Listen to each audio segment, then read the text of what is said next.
So as always, I want to give a little more background to women's movements as opposed to just diving in to the 1960s. And I want to start with this quote you're seeing from St. Jerome of the 4th century. Woman is the gate of the devil, the path of wickedness, the sting of the serpent, in a word, a perilous object. Women in the Middle Ages were very much seen as carrying the burden of original sin, because Eve in the Garden of Eden is the one that ate the apple and disobeyed God. And this, because most things then were based on the Bible, well, everything was based on the Bible, this was carried through into society. And this didn't really change until the 19th century at the earliest. One of the first things that helped women gain a little more freedom was actually the invention of the bicycle. It was an invention that took the nation by storm, and every manufacturer had a ladies' model. Of course, long dresses and corsets did not lend themselves to riding bikes. They would get caught in the chains. So this allowed women to actually start to wear more comfortable clothing. Susan B. Anthony was a convert to bicycles, and she said, quote, "Bicycling did more to emancipate women than anything else in the world," end quote. And what she's referring to is that since women couldn't wear corsets and long dresses to ride bikes, they were now free from the uncomfortable monstrosity that corsets were, which, if you don't know, were what would tighten a woman's waist and pull it in to make her as skinny as possible. Bicycles made it possible for women to go places on their own without the company of men. Notice in the ad for the Columbia chainless bike in the upper left that the woman is gliding up the hill and the guy behind her is having to walk his bike. This is not only pointing out the greatness of the chainless bicycle, but it is showing the strength and independence of women and how owning a bicycle can give them that. And this is related to what's known as Gibson girls, which is what the stamp on the left show you and the woman on the right is showing you. The Gibson girl was created by Charles Gibson in drawings that appeared in popular magazines at the time, mainly 1890s up till about World War I. He portrayed his girls as equal to men. She was tall, slender, with a full bosom, hips and bottom and tiny waist, aka they are highlighting the female body. And this body is made by wearing the swan bill corset. The Gibson girl did far more than ride bicycles.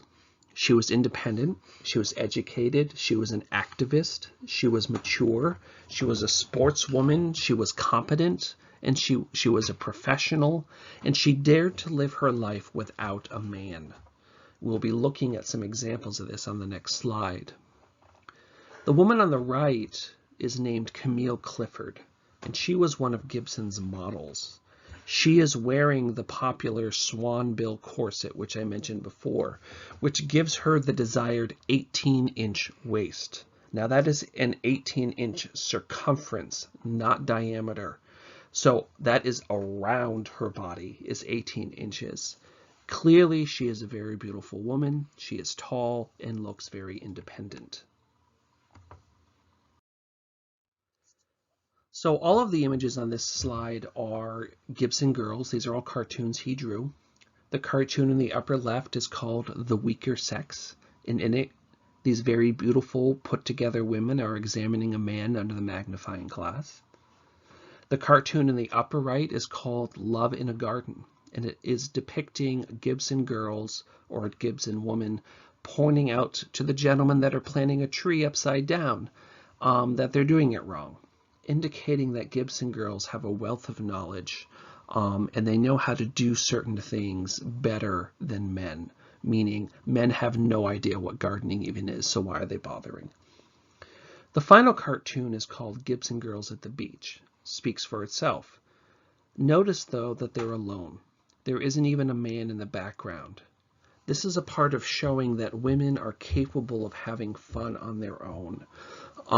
They're capable of being beautiful women all put together. Notice their hair is done up, etc., in the style of the time. But that they're having a little party on the beach, and they don't need men to have that kind of fun. And it's also showing that they don't make themselves look beautiful just for men. They're beautiful because they're beautiful, not because they're trying to attract a husband. Now, it's important to realize that while Gibson girls are independent, they are not trying to change society.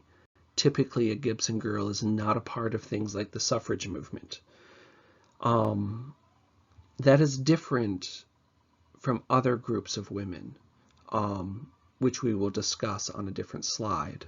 Their primary goal is to highlight that women are different and can be independent by highlighting things that women are in fact good at. It is similar to uplift suasion that we talked about last week, in that Gibson girls are showing off publicly in an attempt to convince society that women are equal to men in their own way. So now we're moving into, say, 1910 to 1920. And the suffrage movement in the early 20th century involved several groups of women. You had the quote-unquote old-timers, like Carrie Chapman Catt, who came of age during the 19th century. She was born a little before the Civil War. And they believed in getting the vote for women was a sign that women were finally being seen as equal to men. This is similar to the beliefs of uplift suasion we talked about last week and on the previous slide. The other group of women during this time period are what are called new women. These young ladies were very highly educated women, and they believed that women were already equal to men. They were pushing for progressive change far beyond getting the right to vote, but the right to vote was a good place to start. A good example of this would be Alice Paul and her friend Doris Burns, who not only used radical tactics such as a hunger strike to get the 19th Amendment passed, she spent the rest of her life fighting for women's rights and the Equal Rights Amendment. Alice Paul had her PhD in sociology, which she got from, I want to say, Oxford University in England, but don't quote me on that. Similar to Alice Paul, we have Margaret Sanger, who in 1921 is one of the new women who founded the American Birth Control League, which today is known as Planned Parenthood. In 1923, she established the Clinical Research Bureau, which was the first legal birth control clinic in the United States. She believed that women should be able to control their own bodies, and spent her life educating women about existing birth control methods so that they could do so.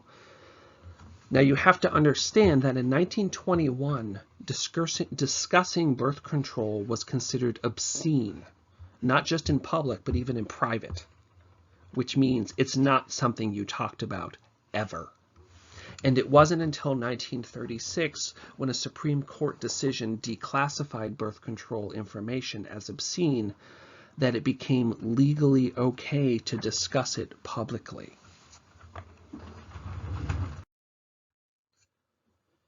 The next stage of the women's movement takes place in the 20s, just after World War I, and it's represented by the flapper. These women challenged traditional values. Characteristics of a flapper are short bobbed hair, short hems on their skirts. They listened to jazz music, they wore makeup, they drank hard liquor as opposed to just wine. They smoked cigarettes, and they treated sex in a more casual manner. And they were opposed to the controversial social and sexual norms of the time. One of the reasons for this change was, of course, World War I. Following the war, the younger generation decided that they needed to break loose from the traditional values because they realized that life was short, because they had just witnessed the death of a very large portion of their generation. And they decided life is too short to go along with these kind of traditional prude values. Flappers are, of course, very different than Gibson girls.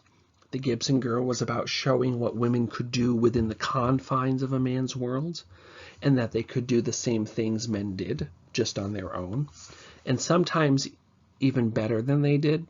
Flappers rejected that idea and set out to completely reinvent the social norms for women, and were actually quite successful at doing that. Although many women would mimic things Flappers did, especially in dress style and hairstyle, most women would not go as far as adopting some of the more risque things like drinking and smoking or sexual activities. So now the 1960s. The women's rights movement in the 60s was the second wave of activism. We've just looked at the first wave. It drew inspiration from the civil rights movement as well as the sexual revolution of the 1960s that was sparked by the development of the birth control pill. Sexual assault and domestic violence became central targets of the women's activist groups in the 1960s because the crime of rape had seen a significant increase in numbers. Susan Brown Miller's book, Against Her Will, examines the history of rape and brought the issue to center stage. And in response to this, feminists worked to create domestic violence shelters and rape crisis hotlines. So we're seeing a very different emphasis for the women's rights movement, at least in the beginning of the 60s. The National Organization for Women, or NOW as it's referred to, was founded in 1966 by a group of people including Betty Friedan and the Reverend Pauli Murray, who was the first African-American female Episcopal priest in the 1970s. The goal of NOW is to bring about equality for all women. They campaigned to gain passage of the Equal Rights Amendment at the state level, believing, like the early suffragettes, that by getting a majority of states to enact the law, it would eventually force the federal government to do the same. And they are still waiting. NOW works on many issues today, including up to today. They work on the elimination of discrimination and harassment in the workplace, schools, and the justice system. They work for the security of abortion, birth control, and reproductive rights for all women. They work for the end of all forms of violence against women. They work for the eradication of racism, sexism, and homophobia. And they work for the promotion of equality and justice in society. I want to say a little more about the Equal Rights Amendment. The Equal Rights Amendment was first introduced at Alice Paul's urging in 1923. And it had been reintroduced to Congress almost every year until 1972 or 73, when it finally passed. It was then sent out to the states for ratification, but Congress set a sunset clause. And what that means was if it wasn't ratified by a certain date, sorry, that's my lunch heating up. By a certain date, then the amendment would fail. Well, in 1979, Congress extended that date, but still, again, it failed. Well, some women's groups believe that Congress doesn't actually have the constitutional authority to put a sunset clause. So what they recently did was started to get states to continue the ratification process. And on January, I believe, 20th of this year, 2020, maybe it was 27th, doesn't really matter. In January of this year, Virginia ratified the Equal Rights Amendment, and so they became the 38th state to ratify it, which means that enough states have now ratified that amendment to make it an official amendment to the Constitution. Shortly after that, the House of Representatives passed a law, or a bill as it's called, it's not law until the president signs it, waiving the original sunset clause in the amendment. But the Senate has yet to take it up and are unlikely to. But if they do, we have the potential that this amendment will become law. My guess is what's going to happen is there's going to end up being a court case arguing the Constitution does not give Congress the authority to have sunset clauses, but we will see what happens. I think it's important to mention on this that Alice Paul didn't die until 1977, so she got to see the passage of the Equal Rights Amendment, even though it was not ratified before she died. So Betty Friedan, who was the first president of NOW, wrote the book Feminine Mystique, in which she depicted the roles of women in industrial society. She focused most of the book on the role of the housewife, which made sense since the majority of women in the United States at the time fell into that category. She referred to the problem of gender roles as, quote, the problem without a name, end quote. Her book became a bestseller and was very much a cause of the new wave of feminism in the United States. Next to her, the image next to her is Shirley Chisholm, and she was the first Black woman to be elected to the U.S. House of Representatives. She was first elected in 1968 and retired from her seat in 1983. She ran for president in 1972 for the Democratic nomination. Obviously, she lost. She was a bit of a controversial figure in Congress because of her willingness to work with people who were definitely not of a like mind with her. In the 1972 presidential bid, George Wallace, also a Democrat, the famous governor of Alabama that said segregation today, segregation tomorrow, segregation forever, was shot. He didn't die, but he was in the hospital recovering, and Chisholm visited him as a fellow candidate, and she got a lot of flack for that. But in the end, several years later, when Chisholm was trying to get a bill passed that would extend the minimum wage to domestic workers, which in the 1960s, a large number of African-American women were domestic workers. Anyway, it was Wallace who helped her gain enough support with Southern Democrats in Congress to pass the bill. So the bill passed, it was signed into law, and domestic workers were extended the right of the minimum wage. In 1961, President Kennedy established the first National Commission on the Status of Women. And that commission worked for 2 years, studying the status of women in American society. And in 1963, the commission issued a report detailing employment discrimination, unequal pay, legal inequality, and insufficient support services for working women. The report found that in 1963, the female worker's wages in the United States were equivalent to 58.9% of the average male worker's earnings. Today it hovers around 70%. Some people will tell you there are a lot of factors that go into this. Things like, women taking time off because they're having children, so they get passed over for raises and those types of things. And those things are true, but it is still a fact that women are paid less for the exact same work that men are doing.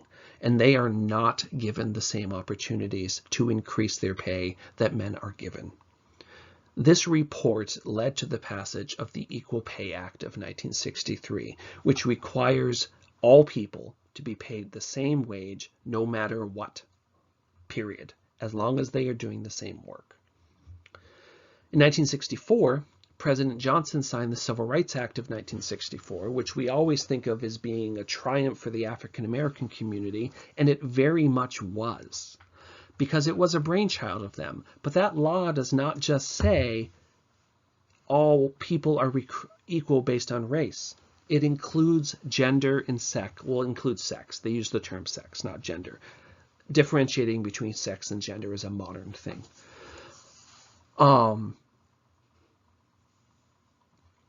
I want to make sure we are aware of that Section 7 of that law required the creation of the Equal Employment Opportunity Commission, which is a federal agency or commission created to enforce the Civil Rights Act.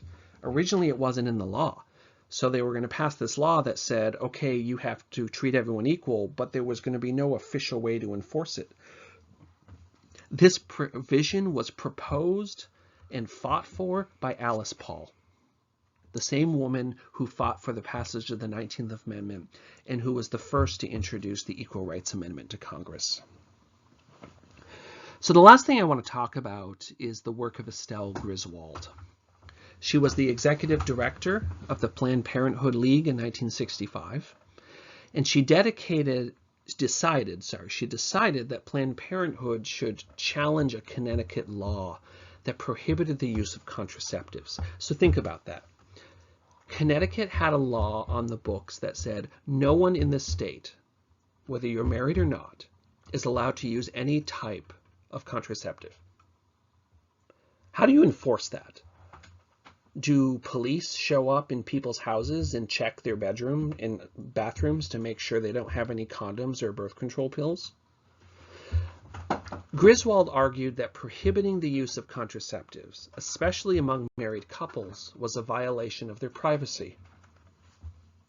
The case went all the way to the Supreme Court, and ultimately the Supreme Court agreed and struck down Connecticut's law, which means that any law in the U.S. that banned the use of contraceptives was now considered unconstitutional.